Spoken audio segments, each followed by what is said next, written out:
whole lot of moving parts with all that gyrating he's doing, Jenna. But by the way, a whole lot going on. The Pelicans are really going to stick with that fever dream of a mascot. I mean, look at that guy. That's the Clippers mascot. Pardon me. What's happening? The Pelicans also had a freaky mascot. That's the Clippers mascot. That was right there. I said the wrong thing. My apologies. Go ahead. He just got caught up a little bit in trying to figure out a way to shade Kawhi. No, I was actually about to do the opposite. That's what it was about. No. You're so incorrect. You're so incorrect. Kawhi's fourth straight 30-plus point game. He hasn't load managed at all in these 4-game stretch after taking some time off. He's played really well the last 10 days. Clippers only lost one of those games. It was the only good team they played, but still, Kawhi's playing really well. He was really good yesterday. Was really good the game before. He's played well. I give him a ton of credit. He probably needs 2 weeks off now. I knew it was coming. I knew it was coming, Jenna. I was just waiting for it. I'm giving the man his due. It was going to happen. Listen, man, you keep that up, Kawhi. I think you're going to be Western Conference All-Star this year despite the time off. He's played well. What? I can't. A guy can't give Kawhi Leonard credit. I don't even. Oh, the reigning Finals MVP. God forbid I give him any credit. Not easy. All right, back to football. Aaron Rodgers and the Packers will be in San Francisco to face Jimmy Garoppolo and the San Francisco 49ers. It's Sunday at 6 p.m. It is on Fox. The winner goes to Super Bowl 54. The loser does not. These two teams met back in Week 12. It didn't go so well for Green Bay that time. They lost by 29 points. That was then. This is now. Nick, who wins this game? Green Bay or San Francisco? I have been doubting the Niners all year. I've been made to look bad doubting the Niners all year. They were 3 plays away from going undefeated. They annihilated the Minnesota Vikings. The game wasn't even as close as the final 17-point margin. They had one bad defensive play against the Vikings, the Stephon Diggs touchdown. Aside from that, they were extraordinary defensively. Their quarterback didn't play well, and they still dominated that football game. Have I learned from my lesson? I clearly have not learned my lesson because I'm going to pick the Packers in this game for one reason, and really one reason alone. It's the NFL, it's 2020, and are we going to see in the Super Bowl smash mouth, old school running teams? Or are we going to see the 2 most talented quarterbacks duke it out down in Miami, Rodgers, Mahomes? I think it's going to be the latter rather than the former. I think Aaron Rodgers channels some of the all-time greatness that we saw with regularity 4 or 5 years ago that we now see more just fleeting moments of. But we have seen throughout his career in the postseason, one of just 4 quarterbacks ever with a passer rating in the postseason north of 100. One of the few all-time greats who is just as great in the postseason as he is in the regular season statistically. You could say that about Kurt Warner. You could say that about Bart Starr. You can say that about Aaron Rodgers. That's basically the list. Tom Brady, his numbers dip a bit in the postseason. You can also say it about Brady, though, because his clutch stuff in the postseason has been so absolutely unbelievable. But that's your list of guys. Couldn't say that about Manning. Couldn't say that about the previous Green Bay quarterback, Brett Favre. And so I think Rodgers got one more of those games in him when he absolutely has to have it. If they play the Kansas City Chiefs in the Super Bowl, they have a lot of different ways to throw the Chiefs off, if you will. Against the Niners, with that defensive front, with that great running game, with home field advantage, with all of those things, to me, Green Bay's got one through line to making the Super Bowl. Rodgers is sensational. He's diagnosing things pre-snap. He's seeing what the defense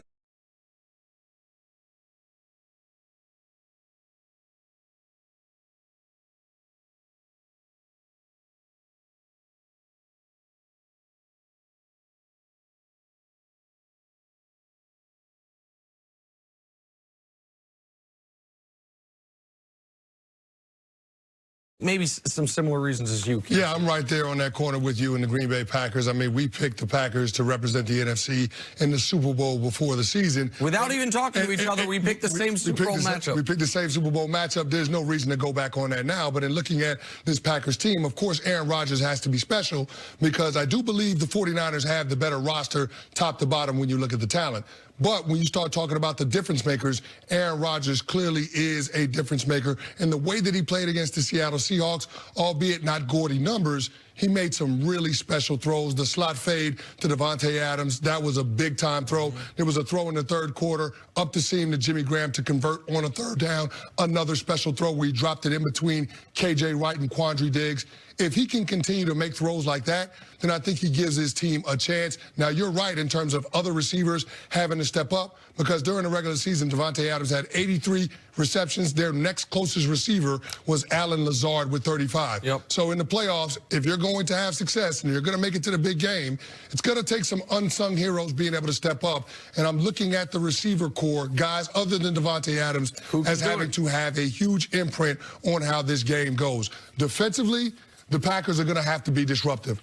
I don't think they can line up and stop the San Francisco 49ers, whether it's the run game or those receivers, George Kittle, Deebo Samuels, Emmanuel Sanders, all those guys. I don't think they're good enough. What it's going to take is them being able to have some disruptive plays, throw that offense into long downs and distances, and put more pressure on Jimmy Garoppolo to make plays. If they can do that, I think they have a chance to pull off the upset in the Bay Area. If you look at these two teams, Nick, besides the quarterback position, at every other level, the head coach, offense, defense, special teams, all of it, everything weighs in the favor of the 49ers. Yeah, which is why almost all my commentary was about the quarterback position, because it's not only that I think Rodgers is one of the greatest players in the history of the league. I mean, Jimmy Garoppolo, he has had his moments, to his credit. Week 17, big spot against Seattle. They're going to be the 1 seed or the 5 seed. He played well. Against the Green Bay, he played well when the Green Bay was on their heels for the 1 seed. And against New Orleans, he played great. So he has had his moments. One of them was not last week. We didn't talk about it, but he was, I would say, downright bad against the Minnesota Vikings in a spot where he had no reason to be. It's not the Vikings were getting intense pressure on him. It's not that they were trying to come from behind. Everyone knew you were going to throw. He's 11 of 19 for $131, threw a pick and could have thrown another one. I think Jimmy G is going to throw the ball to Green Bay a couple of times. If you're a Packer fan or if you're backing the Packers this week, you hope they can hold on to it. Also, Aaron Rodgers has 7 career playoff defeats. It's not only that his teams have allowed, on average, 36 points per game in those 7 defeats. And in every game except for one of the Niners games, his defense really let him down. But think about who's beaten him. Kurt Warner, the year after he went to the Super Bowl. Eli Manning, when he was already a Super Bowl champion en route to winning a second one in a game you played in. Colin Kaepernick, when he was at the peak of his powers, beat him twice. Russell Wilson as a defending Super Bowl champion. Carson Palmer, the year Palmer finished second league MVP voting to Cam. And Matt Ryan, the year he won the league MVP. Jimmy Garoppolo ain't that. And so I don't think the Packers are going to have to deal with a dynamic quarterback on the other side of the field from Aaron. That's the other spot, to me, they have the major edge. All right, moving on to the AFC Championship, where the Titans face a tall task against Pat Mahomes and that dominant Chiefs offense. But Derrick Henry has been unstoppable, and the Titans have won their last 4 games against KC. Chris Canty, the Titans have any shot at all of pulling off this upset? Yeah, Jenna, they got a shot if they continue to ride the same formula that they did in the first 2 playoff games. Against the Patriots and the Ravens. Against the Patriots and the Ravens, which is multiple turnovers, steal extra possessions, create short fields for your offense, and then your offensive line being able to dominate the line of scrimmage and allow Derrick Henry to do his thing. I don't think Mike Vrabel is going to get away from his formula for success.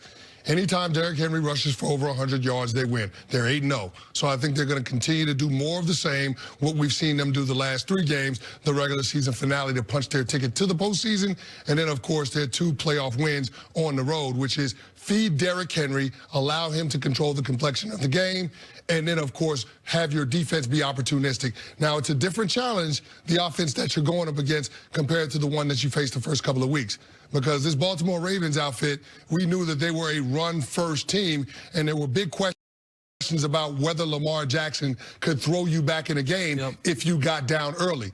There is no question about whether or not Pat Mahomes can throw you back in the game. He answered that question last week. They're down 24-0. They scored 28 unanswered points in the second quarter alone on their way to 51 over the Texans. So I think it's a different animal when you start talking about trying to slow down this Chiefs offense. That's why I think there's got to be so much pressure on this defense to be able to get takeaways. Well, let me just ask you real quick before I give my opinion on it. What's the minimum amount of points you think the Titans have to score if they're going to win this football game? I would say it has to be at least 28. At least 28. I was gonna, I was gonna say 31, but we're in the same area. Yeah.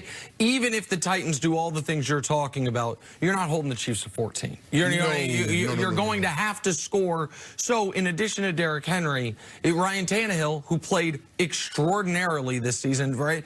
Prior to a month ago, the story of the Titans season was Ryan Tannehill. They led the NFL in passer rating, led the NFL in yards per attempt. This team looked dead in the water until they benched Mariota for Tannehill. Then they took off, and Derrick Henry obviously has been sensational. So I understand how the Titans have gotten here. But the reason I feel they have no shot is because right now the Chiefs are a sports movie. And we've seen this story before, but we see it in Hollywood more often than in real life. They're the out-of-nowhere story with the young hotshot player that is immediately the best player in the league. And then they lose in heartbreaking fashion his first year. The next year, when they're everyone's pick, some bad things happen early on. Maybe the star of the movie suffers an injury or two, and people write them off. And then quietly, they become what they were supposed to be at the beginning of the year, the best, most dominant team in the league. They've won 7 straight games. They've done it by an average of 17 points. And then, when it all mattered the most, it looked like it was all lost. You're down 24-0 before you are even close to halftime, and yet you have a lead at halftime of that game. And the star of the movie, who also doubles as the best player in the entire league, has never had a bad playoff game. He's never had a playoff turnover. He's never had a game where it was the first game of his playoff career. He doesn't score a touchdown, but they dominate that game. Second game of his playoff career against the greatest dynasty ever. He puts up 31 in the second half. And the third game of his playoff career, he does something we've never seen done in the history of the sport, leads 7 consecutive touchdown drives, missing 1 pass from the middle of the second quarter on. That story does not end with a loss to Derrick Henry, Ryan Tannehill, and the Tennessee Titans in Kansas City. Now, maybe it ends in Miami against Rodgers, who's trying to write his own sports movie, or the Niners, who have been the most consistent team in the NFL this year. But it does not end this weekend. There are not enough answers to the questions the Chiefs present to the defense.